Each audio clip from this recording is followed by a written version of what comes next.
Haykal qo'nchoqlarni setishning hukmi nima? Savol. Assalomu alaykum. Tanlarga salomatlik, ilmlariga barakatlar bo'lsin. Uşaq o'yinchoq modellarni, odam haykallarini satsak durust bo'lamdi? Javob. Va alaykum assalom va rahmatullohi va barakatuhu. Barliq hamdu sana Janobi Allohga bo'lsin. Shundaqla payg'ambarimizga, oila taobatlarga va uningga toki qiyomatgacha ergashganlarga durust salomlar bo'lsin. Ulug'lash yoki cho'qinish yoki Allohning yaratishiga o'xshash yarata olmayman degan maqsadda haykal yasash shirik ish bo'lib, barliq olimlarning nazarida undaq haykallarni setish va uyda saqlashmi cho'ng gunohlar qatoriga kiradigan shirik ishdir. Bularning harom qilinishi tavhid aqidasini himoya qilish bo'lib, faqatla islom aqidasiga, axloqiga zid kelmaydigan bolalar o'yinchoqlariga ruxsat qilingan.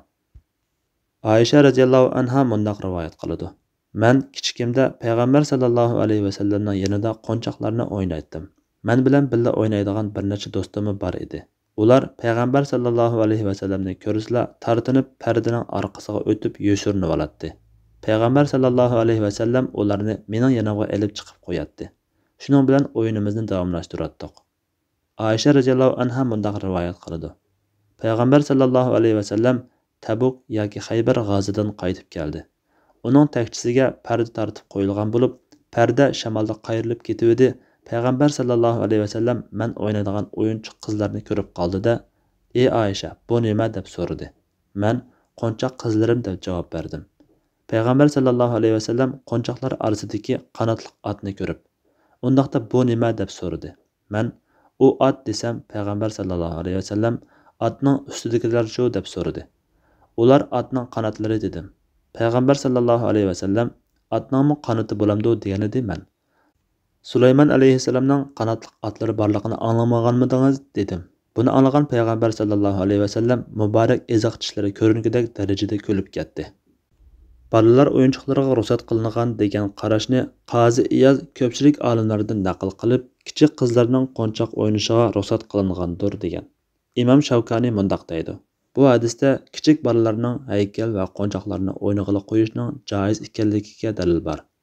Bu qarashga asosan jallarning butun gavdalik qo'nchoqlari bo'lsa-mu, kichik bolalarning o'yinchoqlarini yasash, setish va bolalarga elib berishga bo'ladi. Uning ustiga bolalar o'yinchoqlarida ulug'lash bo'lmasdan, aksicha o'ynash bor. O'ynaladigan, dastiladigan qo'nchoqlar suratlik bisat va yostiqlarga o'xshash cheklanmaydi.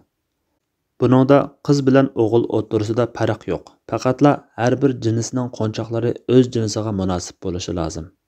Bolalar qo'nchoq o'yinlarini o'ynasa, ko'ngli ochilib, sog'lom o'sib yetilishiga foydasi bo'ladi. Shundaqla qizlarni kelgusidagi bola beqish va tarbiyalashdek muhim mas'uliyatni o'z ustiga olishga tayyorlash, o'g'illarni munosib o'yin qo'nchoqlar orqali kelgusidagi oila boshqarish mas'uliyatlariga tayyorlash jihatdan bolalarning o'yinchoq qo'nchoqlarga ruxsat qilishda shu chog'dagi va kelajakdagi manfaatlar ko'zda tutilgan.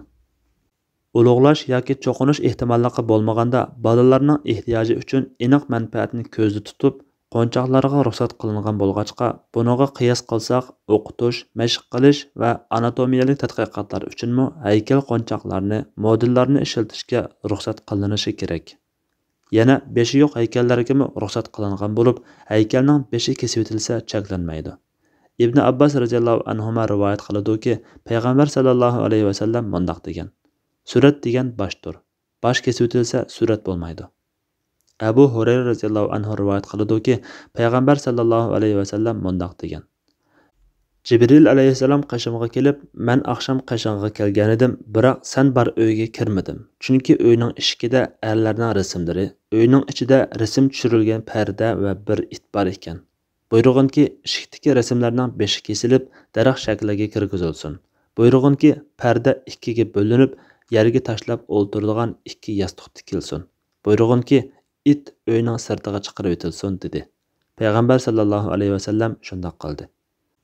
Tirmizi 2806 hadis. Albani sahih degan. Buningga asosan ulug'lanmaydigan bo'lsa, yerim beshi yo'q, muhim a'zolari yo'q, yuzi tüp-tüz haykallarga ruxsat. Ammo esib qo'yadigan, maydonlarga tiklab qo'yiladigan va ulug'lanadigan bo'lsa, yerim haykalga ruxsat qilinmaydi. Bu yerda diqqat qilishga tegishli bir qancha nuqta bor. Birinchi, haykal va bolalar qo'nchoqlarda ko'pincha xristianlarning, dinsizlarning aqidasi, tili qimmat qarashi, madaniyati va yomon axloqi tashviq qilinadigan bo'lg'achqa, bundaq tus olganlarni yasash, setish va setib olish cheklanadi. Ikkinchi, isrofchilik bo'lmagan taqdirda bolalarning qo'nchoqlari paxta yoki plastik qatorliq turli moddalardan yasalgan bo'lsa, hukmi o'xshash.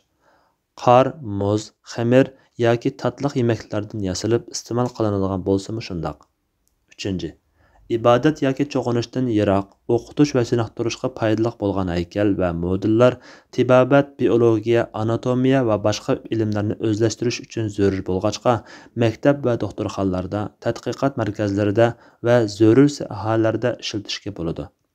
Beshi kesib o'tilgan yoki yuzi tuzlab o'tilgan yoki yarim haykallar bilan ehtiyoj qamdalsa, butun haykal ishlatmaslik lozim.